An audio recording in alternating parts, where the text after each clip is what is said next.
But anyway, so this is question 6. It's, let me see, what is it?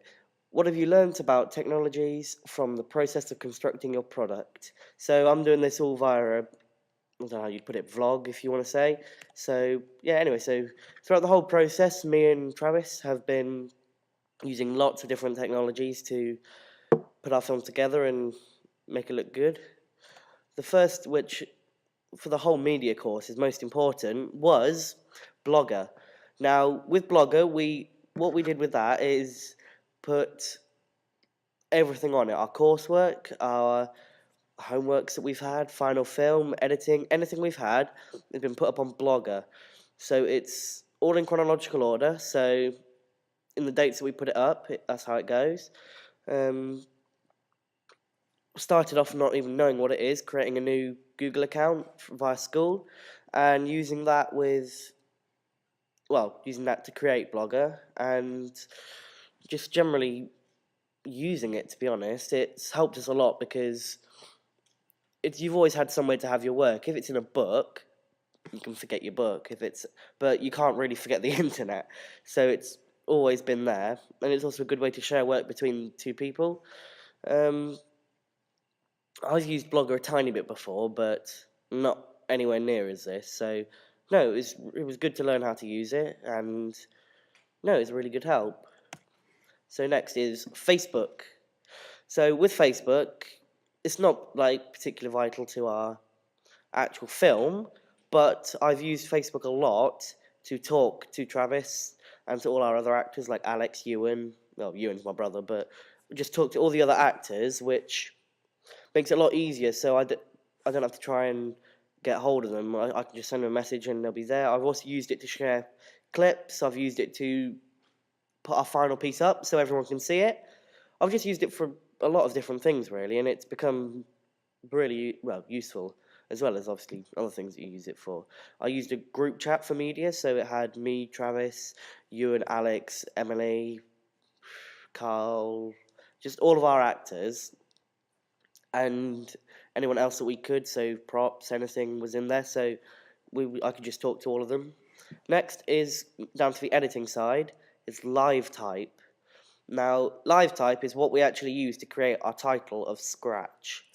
And I found it originally quite hard to look at, but when you looked at it more and looked into it, you kind of got used to it a bit more. So, started off with a blank page, and we used dafont.co.uk to get all of our fonts for the media thing. There go my words. Anyway, it was challenging because I hadn't used it before and just had to try and understand what I was doing, to be honest. But after we got the font, we got the order of it, so it was jagged up and down. We had how it came in certain bits. And after all that, it did actually come together as quite a nice title, which I'm rather happy with. Next is a little bit of an important one, the Apple iMacs. Now, these are what we've used for everything, really. So we've used the 21.5-inch iMac desktop for our production. So it's a nice big iMac, and it's got a lot of processing power, so big screen, very high definition, and editing, I just couldn't fault it. We had Premiere Pro running, we had LiveType, everything, editing, and it would render it relatively quickly. I couldn't fault them at all. They were really good. They helped us get everything done, and I'm just really glad I used it. We also did use them. That's what we also used to post everything on Blogger. So all of our blog was updated via the Macs in our lessons, which we've got a room of Macs over there. Yeah, we worked well with these computers because past year, so with my GCSE media, we already used the Macs a bit, so we've had a little bit of experience. But when it comes to Premiere Pro, LiveType, After Effects, I was completely new with all of that. So yeah, I had to get my head around how it's going to work. Next, speak the devil, it is Premiere Pro. Now we used Premiere Pro CC 2014. So CC Creative Cloud, I think is what it stands for. And basically, it's a professional piece of editing software. It's been used in some Hollywood films like The Hobbit, so relatively well known. And that's how I edited everything. We put the clips into it. Oh, I'm not the table there. We put the clips into it. This is how we put titles on. It's just how we did everything. Oh dear, my stuff's disappeared. It was convenient to use, so there were filters we could use. So we took the color. Saying that, we took the color out. So we turned it originally to black and white, then added more blue in which was for the flashbacks. And with those bits, I generally found that it made it look a lot more like a flashback. That and the white flash that we'd put in, it all looked really good. Yeah. Yeah. One of the main problems I've had is exporting it, because the way we exported it was through Adobe Media Encoder, and I had never used it, and so we had to have help from our teacher, Mr. Osborne. But after we got it exported, no, it was absolutely great, and it was a really good opportunity because I'd always wanted to use more professional tools, and doing this course with, Premiere Pro, After Effects, all these things just helped me a lot. And yeah, but no, overall it's a great piece of kit, and no, I'm really glad we used that one. We also used iMovie a little bit. That's just to generally put clips together, and then we'd export them all together into Premiere to finish them off, because iMovie's very limited. What were next? Cameras. Okay, so when it came to cameras, we used a Sony FX1. So it's a nice big film camera, professional film camera. It's got everything. It's HD onto a tape, so very high quality image. It's got a shotgun mic on the front, directional mic, which picked up all the sound we need. We could have used a boom mic, but we found generally what we were doing, it worked quite nicely to record separately onto a standalone mic, it had some drawbacks, like we had to rearrange all the sound, but it did help us because we did find that the shotgun mic was getting distorted quite a lot. So it's not my first time using the technology, because I've had experience with cameras and stuff in the past. So I already knew about, aperture, depth of field, all these other things. But for Travis, it was a completely new experience.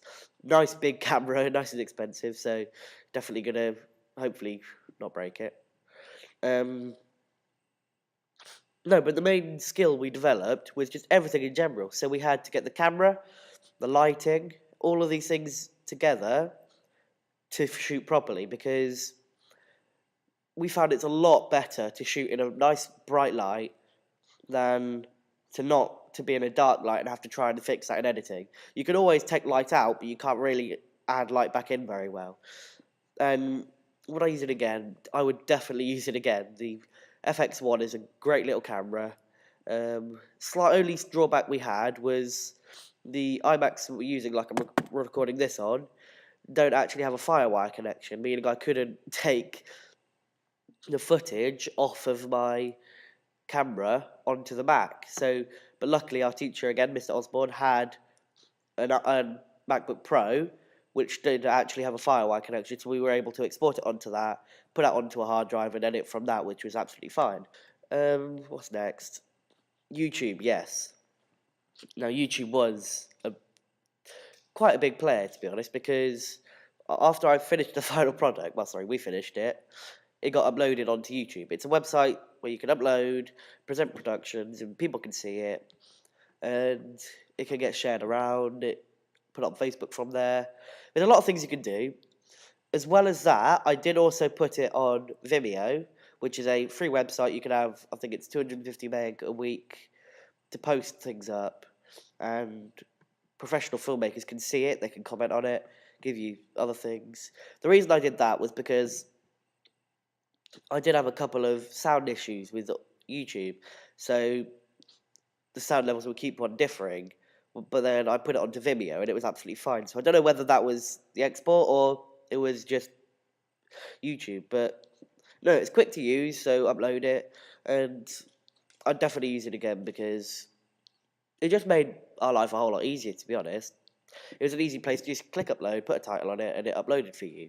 So there wasn't huge deal involved, which I liked a lot, to be honest. But no, yeah, it was a really good thing. So that was generally what I developed skills on. Another one would be lighting. So I developed skills.